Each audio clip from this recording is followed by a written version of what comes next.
মৃৎশিল্প বাংলাদেশের অন্যতম আদি পেশা। মৃৎপাত্রের ব্যবহার প্রাচীনকাল থেকে চলে আসছে।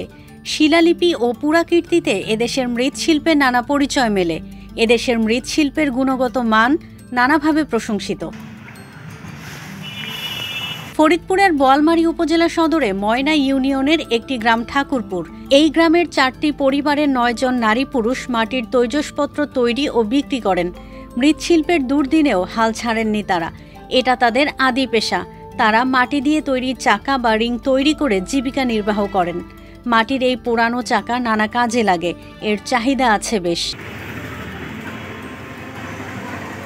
একসময় এই গ্রামের 18টি পরিবারের মধ্যে 2-3টি বাদে সব পরিবারই মাটির তৈজসপত্র তৈরি ও এ ব্যবসার সঙ্গে যুক্ত ছিল। সে সময় কোনো উৎসব পার্বণ মাটির পাত্র ছাড়া চলেনি। মৃৎশিল্পের সে এক রমরমা সময় ছিল। বিভিন্ন কারণে এখন আর সেই অবস্থা নেই, তাই এ ব্যবসার সঙ্গে অত পরিবারও জড়িত নেই। তবে মাটির নানা রকম পণ্যের চাহিদা এখনও ফুরিয়ে যায়নি। ঠাকুরপুর গ্রামের 4টি পরিবারের সদস্যরা পারিবারিক ব্যবসা হিসেবে সেই ঐতিহ্যের ধারা আঁকড়ে আছেন, কিন্তু মাটি, জ্বালানি কাঠ ও পুঁজির সংকটে তারা টিকে থাকতে হিমশিম খাচ্ছেন। আমার দাদা করতো, বাবা করতো। আপনারা এই পেশার সাথেই? আমাকে এই পেশা। এখন ছেলেরা তো আর করতেছে না, তাহলে কি হবে? এই পেশার পরে এগুলো পাবে কিভাবে মানুষ? বাতিল হয়ে যাবে। তো এখন কি অবস্থা ইনকামটা আপনাদের? ওই ইনকাম খাইয়ে পরে চলতে দেয়।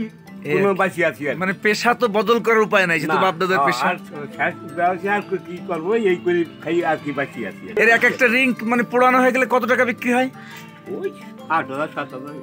মানে রিং এক 100? না, ওই এক এক পাজা বিক্রি 7,000-8,000। তো এক পাজায় কয়টা থাকে? 150-র দাম 7-8 হাজার না? মাটির তৈজসপত্র তৈরির জন্য প্রয়োজন হয় আঠালো মাটি। আগে মাটির স্থান চিহ্নিত করতে হয়, তারপর গর্ত করে জমির 8 থেকে 10 হাত নিচ থেকে এ মাটি সংগ্রহ করতে হয়। আগে জমির মালিককে টাকা দিতে হতো না, কিন্তু এখন টাকা দিতে হয়। এছাড়া মাটি আগের মতো পাওয়া যায় না। জ্বালানি কাঠও আগে কিনতে হয়নি। এখন 1 মণ জ্বালানি কাঠ কিনতে লাগে 150 টাকা। মৃৎশিল্পের সঙ্গে জড়িত পরিবারের নতুন সদস্যরা অন্য পেশা বেছে নিচ্ছেন। তারা আর এই পেশায় আসতে চান না। হয়তো একদিন কালের গর্ভে হারিয়ে যাবে এই পেশা। প্রাচীন এই মৃৎশিল্প ও শিল্পীদের বাঁচিয়ে রাখতে প্রয়োজন সরকারি পৃষ্ঠপোষকতা, এমনটাই মনে করেন সংশ্লিষ্টরা। শাহিন আনোয়ারের তথ্য ও ভিডিও নিয়ে রিপোর্ট risingBD.com।